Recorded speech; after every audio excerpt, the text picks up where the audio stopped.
سلام برنامه خفن، من ریپرم و خوش اومدید به یه ویدیویی دیگه. بچه ها برید خوراکیتون رو بیارید، میخوایم عرب خوری انجام بدیم و عربا رو کتکشون بزنیم. پرحرفی نمی کنم، بریم سراغ کتک زدن این اعراب بیادب. آقا بریم برای ادب کردن این عربا.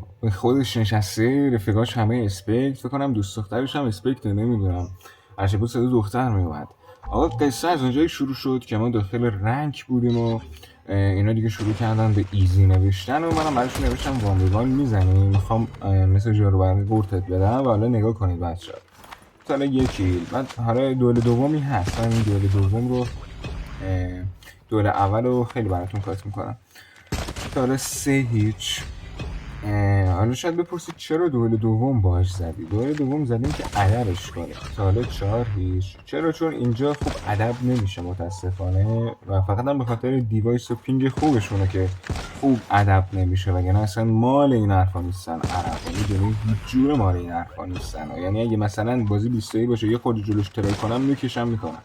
الان بازی 5-0 بریم مثلا 6-0. هیچی دردناکتر از این نیست که با گان خودت کشته بشی و الان پاس الکترونیش رو برداشتم و داریم بورتش میدیم. اینجا بالاخره از من یه دونه کیل گرفت، هرچند که این یک کیل رو نباید بهش میدادم، فقط به خاطر پینگش بود به نظرم.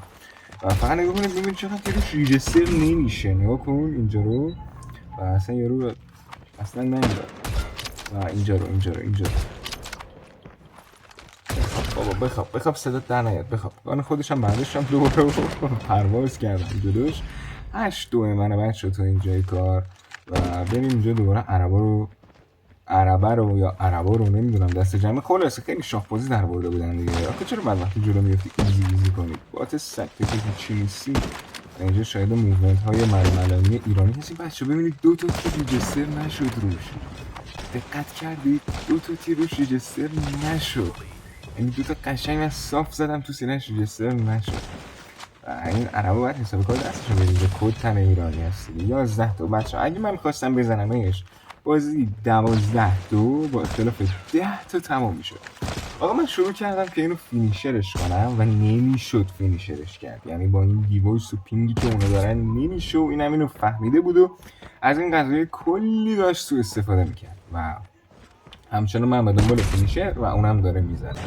دوباره من به دنبال فینیشر و اون داره میزنه. حتی میخواست نوعی فلان بکنه و منم قصدم این بود که زایش کنم جلوی رفیقاش و کلا تخریب آقا دیگه 7 کیل گرفت و اصلا من خود شد زدم. نوب انا ماي نوب فينيش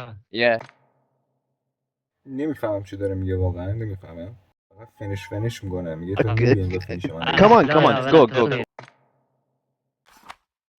با بچه‌ها بازی دوم شروع شد. در این بازی میخواهم قتل عامش کنم و با اختلاف زیادی نگذارم به 5 حتی برسه. اینجا باید ریجستر میشد و خب اینم باید ریجستر میشد دیگه. ریجستر نمیشه بچه‌ها. پینگ من الان چنده؟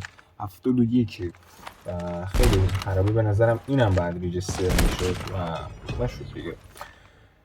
با این پینگ خراب و این دیوایس ما بازم از اونا سرتریم و اینجا بالاخره یه کیل گرفت. فشو نمیذارم به 5 برسه، خیالتون پخت، حتی به 4 هم نمیرسه.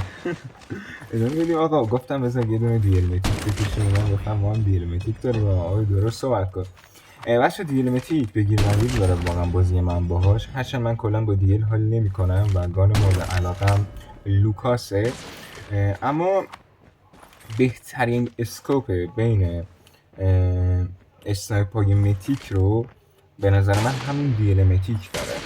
یعنی ایمش، اسکوپش از تندرای متیک و اون یکی اسنایپ اگر اشتباه نکنم آرتیکه، از آرتیک بهتره، از جفتشون بهتره. و یه جورایی اگر میخواید اسنایپ فوقشاتو، اگر میخواید اسنایپ متیکی بزنید فول کنید، به نظر من دیل متیک ارزش بیشتری داره نسبت به دو تای دیگه.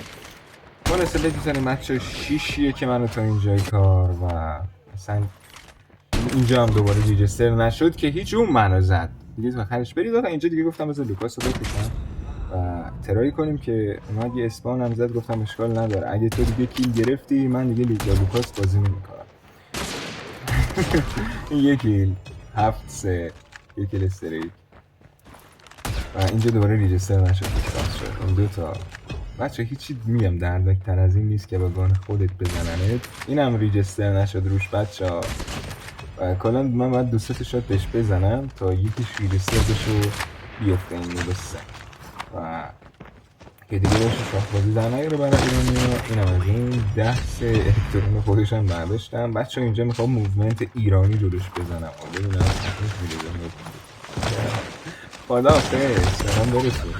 حالا اصلا به اینا نمیرسه بخوان اینجوری شاخبازی در بیارن واسه ایرانیا. حالا یه ایرانی ضعیف‌تر خودشون پیدا میکنن و البته ایرانی‌ها ضعیف نیستن، دیوایس و پینگشون خرابه. حالا اینا میزنن و شروع میکنن به شاخبازی در بردن. یعنی اصلا مال این حرفا نیستن، یعنی 12-3 اصلا مال این حرفا نیستن.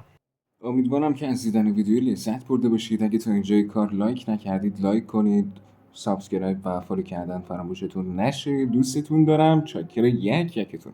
خدا نگهدار.